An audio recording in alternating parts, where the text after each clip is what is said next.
গিয়েছে আর আমার তৃষ্ণাতে বুকটা যেন ফেটে যাচ্ছে, কিন্তু আমি রোজাদার মানুষ, এক গিলাস পানি কোনো জায়গায় খেতে পারলাম না। চোখের সামনে টাটকা ফল রাখা আছে, মিষ্টি দোকানে মিষ্টি সারি সারি সাজা আছে, কিন্তু আমি মিষ্টি খেতে পারলাম না।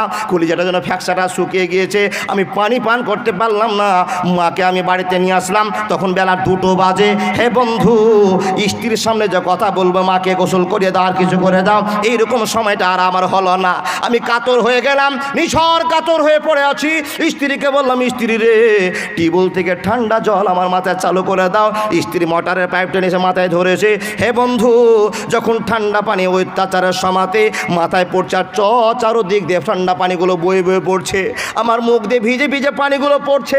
আমার তখন মনে হয়েছে, আল্লাহ, এক ফোঁটা পানি যদি আমার গলাতে ঢুকে যায় তো আমার অন্তরটা ঠান্ডা হয়ে যাবে, কিন্তু মাবুদ গো, তুমি আমার রোজাটা কবুল করবে না। এক ফোঁটা পানি যদি আমার ভিতরে ঢুকে যায় তো আমার রোজা ভেঙে ছারখার হয়ে যাবে। 1টা 2টো পর্যন্ত যে কষ্ট করলাম, কষ্টের মর্ম আর থাকবে না। হে মহান রব, এত তোমাকে ভয় করি। ঠান্ডা মাথার পানিগুলো বইতে বইতে ঠোঁটের ওপর দিয়ে চলে গেল বন্ধু, কিন্তু মুখের গেটটা এত জোরে বন্ধ করলাম যেন টিউবওয়েলের এক ফোঁটা ঠান্ডা পানি আমার মুখে না গিয়ে আমার পেটে চলে যায়। বন্ধুরে, এ বলুন তো, এ ভয়টা কার জন্য আমি করলাম? একবার জোরে বলুন, কার জন্য? আল্লাহর জন্য যদি এই ভয়টা হয়ে থাকে, কসম আল্লাহর বলছি, কসম আল্লাহর, একটা যে রোজা রাখবে বন্ধু, বিশ্বনবী নবী মুহাম্মদুর রাসূলুল্লাহ, জোরে বলুন সাল্লাল্লাহু আলাইহি ওয়াসাল্লাম বলছেন, মান শামা রমজানা ঈমানান ওয়া ইহতিসাবান গুফিরা লাহু মা তাকাদ্দামা মিন জামবিহি। যে এই কষ্ট করে 1 মাসের রোজা রাখবে বন্ধুরে, মহান রব বলছেন আমি নিজের হাতে পুরস্কার দান করব। শুধু তাই নয়, শুধু তাই নয়, গুফিরা লাহু মা তাকাদ্দামা মিন জামবিহি, পূর্বের যত গুনাহ আছে আমি আল্লাহ সব মাফ করে দিলাম, সব মাফ করে দিলাম। আল্লাহ তোর দরবারে সব পাগলের খেলা, হাজার হাজার পাগল দিয়া জুমাই সহ মেলা। আল্লাহ তোমার দরবারে সব পাগলের খেলা। বছর শেষে চৈত্র মাসে, বছর শেষে রমজান মাসে ইমানদারের খুশি আসে। হাজার হাজার ইমানদারের জুমাই সহ মেলা, হাজার হাজার ইমানদারের জুমাই সহ মেলা। আল্লাহ তোমার দরবারে সব পাগলের খেলা, মাওলা তোর দরবারে সব খেপারি খেলা। সেই দিন খেপা ছিল, আজ আমরা পণ্ডিত হয়ে গেছি, মানে ঈদের নামাজ হয়ে গেছে, সবাই মসজিদ থেকে বেরিয়ে চলেছি। না আছি, এখনো আছি বাবা, ঈদও শেষ, জামাতও শেষ। জি, কিন্তু ওই ইমানদাররা টিকে নিয়ে গেছে। আল্লাহ আপনাকে পরীক্ষা দিয়েছে, এ বান্দা, 1 মাস ট্রেনিং করালাম, 1 মাস তারাবির নামাজ পড়েছো, 1 মাস রোজা করেছো, 1 মাসের ভিতরে লাইলাতুল কাদার জেগেছো। তোমাদের এটা ট্রেনিং, এই ট্রেনিং দিয়েছি। 1 মাস মসজিদে ঢুকতে গিয়ে আমার 29 দিন শেষ হলো, আবার নতুন মাস শুরু হলো। সেই দিনটা তো তোমার ট্রেনিং যেন থাকে, পরের মাসটা যেন তোমার ট্রেনিং থাকে। কিন্তু আমরা সেই ট্রেনিং প্রাপ্ত আর্মি নই বাবা। আমাদের ঈদ শেষ তো আমাদের আমলও শেষ। তবু আল্লাহ দয়া করেছেন। কত দয়া! সারা বছরে যতটা আপনি গুনাহ করেছেন, মাত্র যদি আপনি ফজর 4টার সময় ভাত খান আর ইফতার করেন 6টার সময়, তো এক ধরনের গুনাহ সব মাপ। আল্লাহ আপনাকে রোজার মাসে 3টা জায়গা অফার দিয়েছে।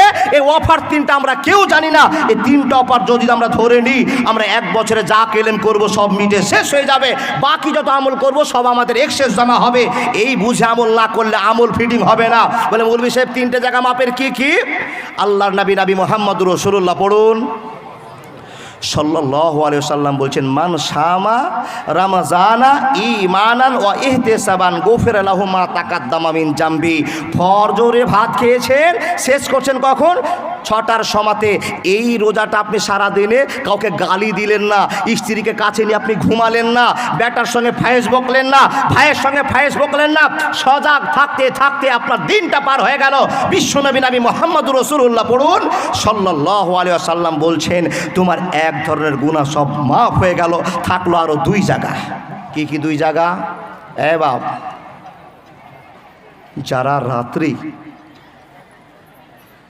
মাগরিব নামাজ পড়তে যাচ্ছেন, ইফতার করলেন, আল্লাহুম্মা লা কাসমতু ওয়ালা রিজকিকা আফতারতু কিংবা বিসমিল্লাহ, তারপরে বলছেন কি জাহাবাত জামাও ওয়াবতালাতিল উরুকু ওয়া সাবাদাল আজরু ইনশাআল্লাহ।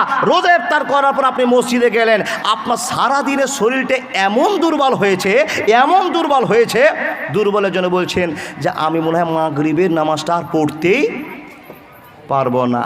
কিন্তু ইমানদার আপনি আল্লাহকে দেখাচ্ছেন, আল্লাহ তুমি যতটা আমাকে ভালোবাসা দেখিয়েছো আমরাও তোমাকে ভালোবাসা দেখার চেষ্টা করছি, তার জ্বলন্ত প্রমাণ মাবুদ গো এত শরীর দুর্বল হয়েছে আর মনে হয় মাগরিবের নামাজটা পড়তে পারবো না। বাপ যখনই শরবতটা গিললাম আবার শরীরটা আমার তাজা হয়ে গেল, একটা ফল খেলাম শরীর তাজা হয়ে গেলাম, চলে গেলাম কোথায় মাগরিবের নামাজ পড়তে। এটা ইমানের পরিচয়। মাগরিবের নামাজ পড়ে আসলাম, মনে মনে ভাবছি এখন এশারের সময় আসছে, ভাত খাবো কি না, চলতে পারবো কি না, শরীরটা টিকবে কি না, এই করতে আপনার টেনশন শুরু হয়ে গেল।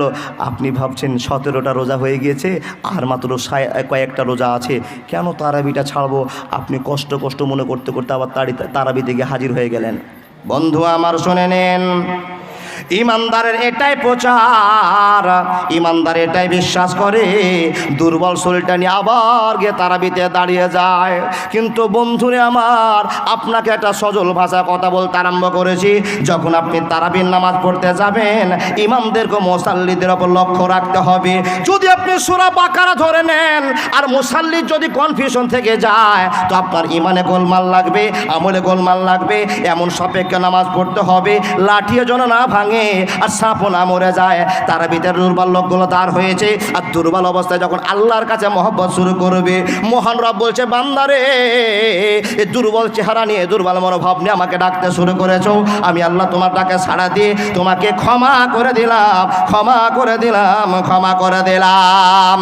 বন্ধু আমার তারাবির নামাজ শেষ, তারাবি পড়েছে বাড়িতে, শরীরটা আপনার এমন ক্লান্ত হয়েছে, আপনি মনে মনে প্রতিশোধে নিলেন, আল্লাহ রে মনে হয় আর রোজা রাখতে পারবো না, আমি আর রোজা করবো না, আপনি সিদ্ধান্ত নিয়েছেন। কিন্তু বন্ধু তারাবির নামাজ পড়ার পর তাসবিহ তাহলিল করার পর আপনি ঘুমিয়ে গিয়েছেন।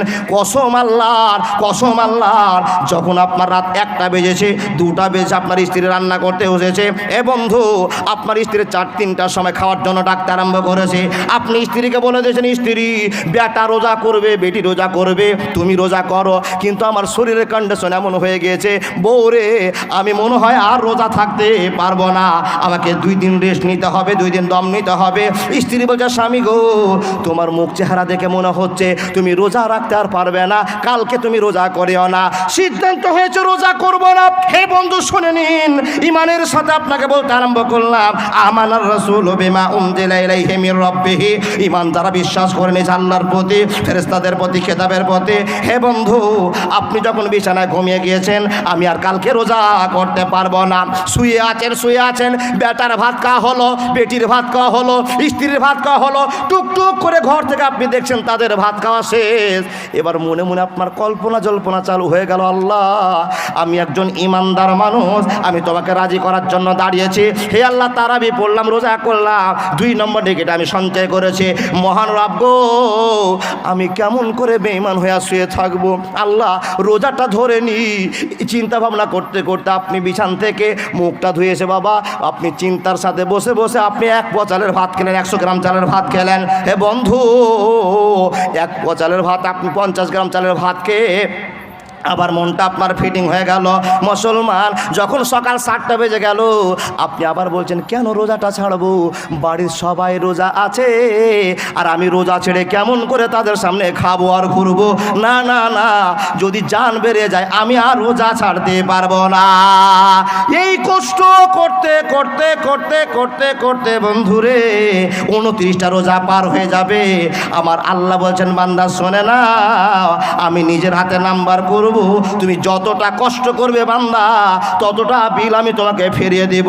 বান্দা রে আমি হলাম রহমান, আমি হলাম রাহিম। হে মানুষ শুনে নাও, খবরদার লা তাকনা তুমির রহমাতিল্লাহ, আমার রহমত থেকে তোমরা বঞ্চিত হইও না, হইও না, হইও না।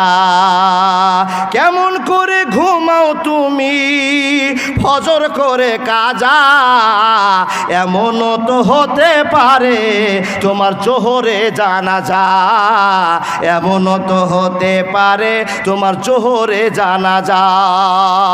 মুসলিম হয় না জন্ম নিলে মুসলমানের ঘরে, কাফের বেঈমান তফাতটা হয় সালাতের উপরে, মানুষ সালাতের উপরে। মুসলিম হয় না জন্ম নিলে মুসলমানের ঘরে, কাফের বেঈমান তফাতটা হয় সালাতের উপরে, মানুষ সালাতের উপরে। কেমন করে ঘুমাও তুমি ফজর করে কাজা, এমনও তো হতে পারে 10টায় তোমার জানাজা। বন্ধুরে কথায় কথায় বেরিয়ে আসে কি আপনাকে কথা বলে আল্লাহ দয়া মানুষকে কত করতে পারেন। হে বন্ধু শুনে নিন, 2 জায়গার গল্প করে দিলাম। রোজা রাখলে এক ধরনের গুনাহ মাফ হয়ে যাবে, তারাবির নামাজ পড়লে এক ধরনের গুনাহ মাফ হয়ে যাবে, কিন্তু স্পেশাল গুনাহ মাপের জায়গা আরেকটা আছে। বন্ধু যদি কোনো মানুষ 5 দিন রাত জাগে, 5 দিন রাত আপনাকে জাগতে হবে, সে রাতটার নাম আপনাকে বলতে হবে লাইলাতুল কাদার। এ বন্ধু আজকে সরল বাক্যে আপনাকে ওয়াজ করে যাচ্ছে, লাইলাতুল কাদার 5 রাতই জাগতে হবে। 3 রাত জাগবো, 2 রাত জাগবো না, লাইলাতুল কাদার জাগা হলো না। হে বন্ধু শুনে নিন, 5 রাতই জাগতে হবে। আপনার সিজদা করুক আর নাই করুক, সাবে কাদার হোক আর না হোক, আপনার চোখে ধরা পড়ুক আর না পড়ুক, যদি কোনো মানুষ 5 দিন রাত জেগে নেয়, মাওলানা কত নেকি পাবো, কত নেকি পাবো। বন্ধুরে বিশ্বনবী নবী মুহাম্মদুর রাসূলুল্লাহ একবার বলুন সাল্লাল্লাহু আলাইহি সাল্লাম বলছেন, মানুষ রে শোনে না, একবার যদি সিদ্ধান্ত করে 5 রাত তুমি জেগে নাও, তোমার আমল নামার নাম্বার কত হবে, আমল নামার নাম্বার তোমার কত হবে। বিশ্বনবী বলছেন 84 বছরের নেকি তোমার আমল নামার খাতাতে দেওয়া হবে। একবার জোরে বলুন না সুবহানাল্লাহ। কত বললাম? 84 বছর। তো আপনি বাঁচছেন 73 বছর, 60 বছর, 55 বছর, আর 1 রাত জেগে 5 দিন জাগতে হবে। 5 দিনের ভিতরে 1 রাত আপনার জন্য কবুল হবে, আর আপনি 84 বছরের নেকি পাবে। একবার জোরে বলুন না সুবহানাল্লাহ। তো বাপজান, তাহলে আমরা আগামী যে সময়টা আসছে জানি না কার কপালে আছে।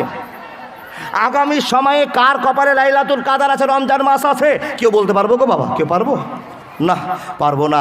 আগামী সময়ে যে লাইলাতুল কাদার আমাদের সামনে আসছে রমজান মাস, আমরা আগে থাকি, আমরা তৈরি হয়ে থাকবো। লাইলাতুল কাদার 5 রাত জাগবো। যদি 1 রাত জেগে যায়, 5 রাত জাগি, আমি চোখে দেখতে পাই আর না পাই, তাহলে আমি কি পাবো? 84 বছরের নেকি পাবো। তাহলে আমি এত নেকি সঞ্চয় করে রাখতে পারবো যদি 1টা রাত জাগি।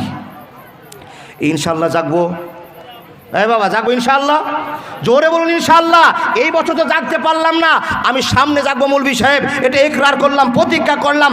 দুর্বল শরীর হলো 21, 23, 25, 27, 29 জাগবই। কিছু কিছু মৌলভীদের ফতোয়া আছে বাবা, ইসলামকে শক্ত করে তুলেছে। কি শক্ত?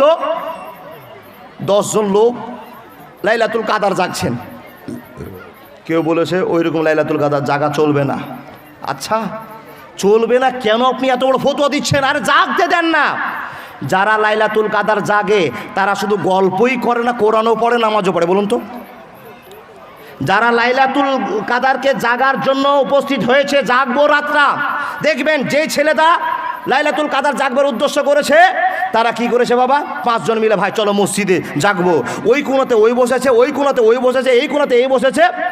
হ্যাঁ, ঘুম আসার জায়গা। আমরা ঘুমের মানুষ, ঘুম আসতে পারে। 2টো কথা বললাম, ভাই ঘুম আসছে, কোনো ব্যবস্থা করলাম। হ্যাঁ, আর কোনো কথা বললাম, এই কর্ম করে যদি রাত জাগেন, কোনো আলেম ফতোয়া দিচ্ছে যে তার রাত জাগা হবে না, কথাটা মানাই যাবে না, মানাই যাবে না, মানাই যাবে না। তাই বন্ধু, আল্লাহকে খুশি করার জন্য মসজিদে ঢুকেছি, প্রয়োজনীয় কথা বলবো, প্রয়োজনীয় কথা চলবে। আমি লাইলাতুল কাদার জাগতে এসেছি আল্লাহকে খুশি করার জন্য, গল্প করার জন্য নয়। উদ্দেশ্য যদি আমার ঠিক থাকে, কারো ফতোয়ার দরকার হবে না, ফতোয়া দরকার হবে না।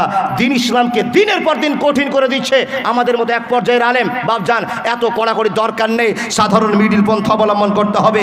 বন্ধু, আজকে আপনাকে দেখাতে চাই, কি দেখাবো? যে আল্লাহ দয়া মানুষকে কত